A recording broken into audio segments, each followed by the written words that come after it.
Welcome back to Games Revealed. I'm James Nelson Brink, and we are one. So today I want to talk about just some tips to help you through just playing your Steam Deck. Now, this is not an exhaustive list. This is not also a very difficult list if you've been following Steam Deck and maybe my channel for a while. But I think still some of these might be new to you, or you just maybe forgot about them. This is the list that I think will help most people get the most out of their deck. But once again, I could make more of these videos. I could make many more of these videos down the road. So this is just the start. If you have anything that I have missed on this video, put it in the comments below. But before we get into it, make sure to like, subscribe, bash that bell with your crowbar. Now we can do it. We have prepared the path to tip having.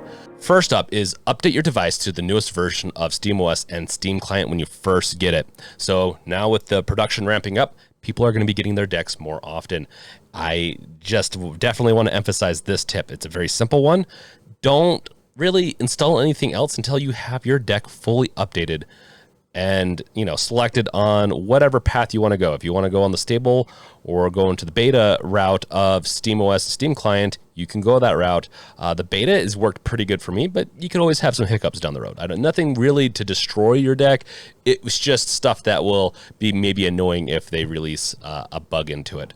That being said, always just update it. You're going to get the best experience. And some of the things that we're going to talk about later on in this video, you won't be able to access without updating your deck. So that's why it's the most #1 tip on my list for today. Now, next up is extend your library with so many different options.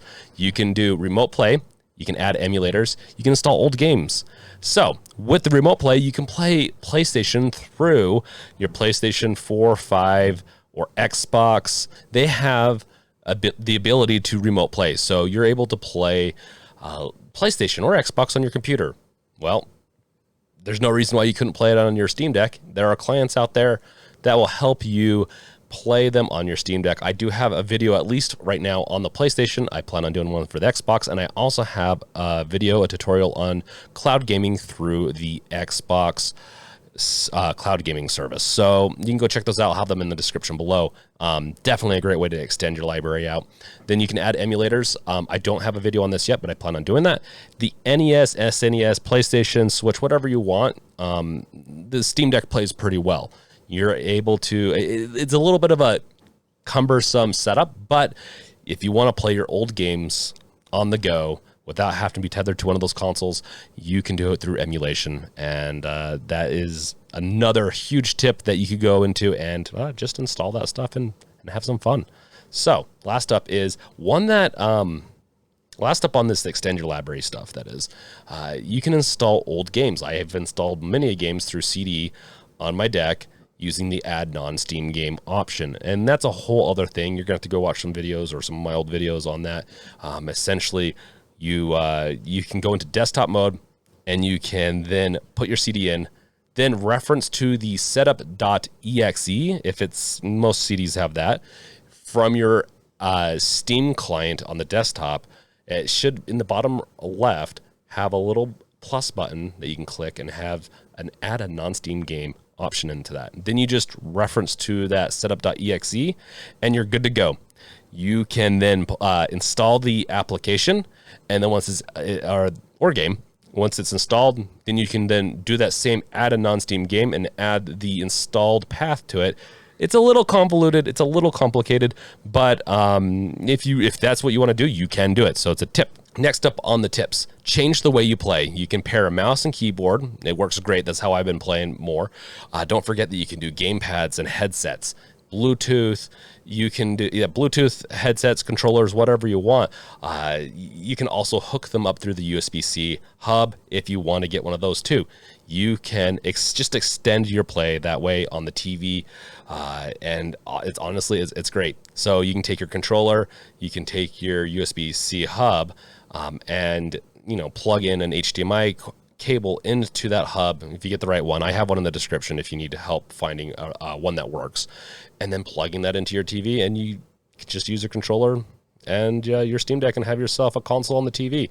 That being said, the resolution's not going to be as great, or if it does go to the default, you might want to reduce that or make sure that the game has FSR support, because that will be very helpful in having better essentially performance. FSR is really nice. Not all games support it. FSR is just the Fidelity FX Super Resolution. We'll talk about that in a little bit, but it allows for you to just have a essentially lower resolution, but then it looks nicer upscales. And then obviously the last thing, change the way you play, is remote play into your current PC. It doesn't extend your library because you can access your library on your Steam Deck, but it does change the way you play, because you can play everything on your PC, like mine right here, anywhere in your house, essentially, on the go, whatever you want. The only caveat is you need to have good internet. And that's another good one to also, like a tip. Make sure you have good internet.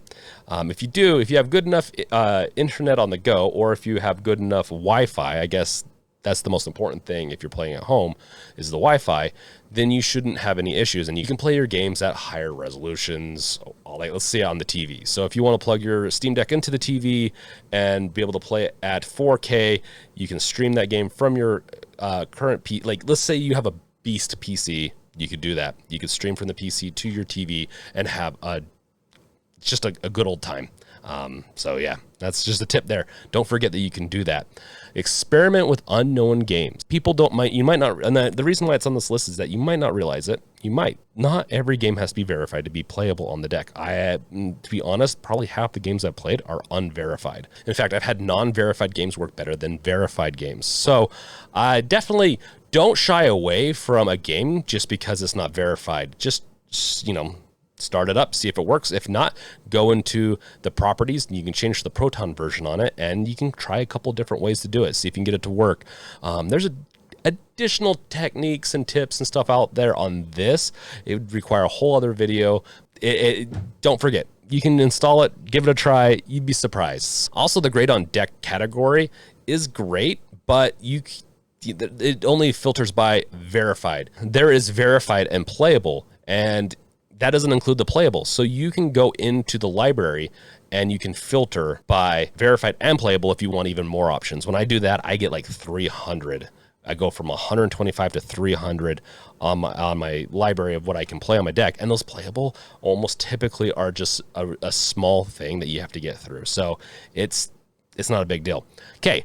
Let's go on to just the quick access side menu that you can get to by hitting that option button on the right, the 3 dots. You can then get in, like if you're going to the game, whatever, you can access this menu, and there's going to be a setting there that's going to let you change the performance and everything. So first up on this is you can use the FPS and refresh rate limiter, and this is one that is really nice because you can lock in the FPS for battery life, and also maybe a little bit more consistent. So you're not getting, let's say, 60 to 40, 60 to 40, 60. If it's going to be 40 half the time, then maybe you just want to have that be at 40, save that battery life, and just have a more consistent, frame rate. It also, with that, it ties into the refresh rate of the screen. The screen can only go up to 60 hertz, so you can only go up to 60 frames per second. To where it really matters. If it goes past that, it doesn't really matter. You can't visually see it, but you can lock that in with the refresh rate locker, and you can lock that over to, let's say, 40. I like doing 40 or 45, and then I usually run my games at 40 to 45 all the time. It's perfect for most games. There's a couple of games like Doom Eternal where I like to have it be at 60, and then with that limiter, you can limit the FPS down to, let's say, 20 for visual novels where you really don't need the frames. 60 might work well on some RPGs if it's not too action-packed, but I typically just run mine at 40 almost all the time, even on the other stuff. And now I will adjust that down if I'm on a trip and need more battery life. It just doesn't happen very often. I have a battery bank and all that. Also, with this side menu thing, you can do half rate shading and I'd recommend doing it for pixel art games. Stuff that's like 8-bit or very pixelated, you're not going to have too many issues enabling this, and it's going to greatly improve your battery life. So it's another great thing to do. You can even pair this with the FPS limiter. If you really don't need those frames, you can really get tons of battery life out of your device if you just tweak these settings. It's great that Steam gave it to us. Now, I have to warn you, with the half rate shading, it essentially it reduces the pixel shader by half. And so it can reduce, like on games that are a little bit more graphically complex, it can reduce your quality. So you're going to get just a worse quality picture. Sometimes maybe that's not a big deal, but typically that's why I say stick to the pixel art games or games that just aren't like super graphically intensive. Maybe go a little lower. Then last up on the quick access menu area, you can use the FSR. And I talked about this earlier. I always have mine just set to always on. Now, some games, I haven't run into one yet, but I've heard of it. Some games can run into an issue with this if you have always on. I always have it on. I haven't had an issue yet, but just be aware that, hey, if you're having an issue with a game, maybe turn that off. But it doesn't always work.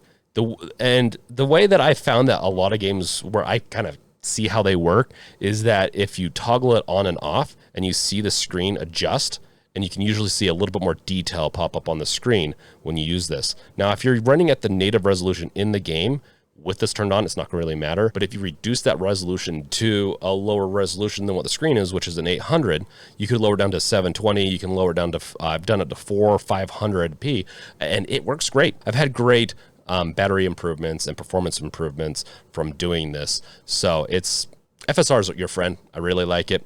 Doesn't need to be toyed with, but it definitely can save you, once again, some battery life, some performance. And so with that quick access menu is your best friend if you want that better performance and battery life. Okay, let's move on to the last piece of advice, which is that Steam button on your Steam Deck. You got this little Steam button. Or you can do the option button, which is the 3 dots, right? You hold that down long enough, it will give you a quick access menu to what you can do and pair with that. This is very useful, and it's helped me with the PlayStation remote play stuff, where if you want to hit escape button, which allows you to bring up the PlayStation menu, you hold down Steam, and then you hit the left arrow on the D-pad, and you're able to hit the escape button, which then activates the PlayStation button. So there's a couple of things in that quick access menu that can really help you in a bunch of different applications and games, especially stuff that's not necessarily like first party supported on this device. So definitely play around with that if you're having issues with, let's say, your PlayStation remote or whatever it is, it can help you there. So that's it. There's so many more things that you can do with the Steam Deck and tips that I could offer. These are just some of the things that I've run into that are really great, and I really like what I can do with it. And so hopefully this has just made it a little bit more aware of what you can do, what you can get out of your deck, and maybe how you can use your deck. So with that, once again, let me know in the comments below if there's anything I've missed. Let me know your favorite tip. It can be on this list. It could be your favorite tip. I want to know. I want everyone to just have a good old time with their deck. So give out your tips for free in the comments. Also, check out the description below for any additional information concerning the tips that I've given or just other stuff I've added there. So thank you guys for watching. Check out my other videos, and I'll catch you guys later. Peace out. Later.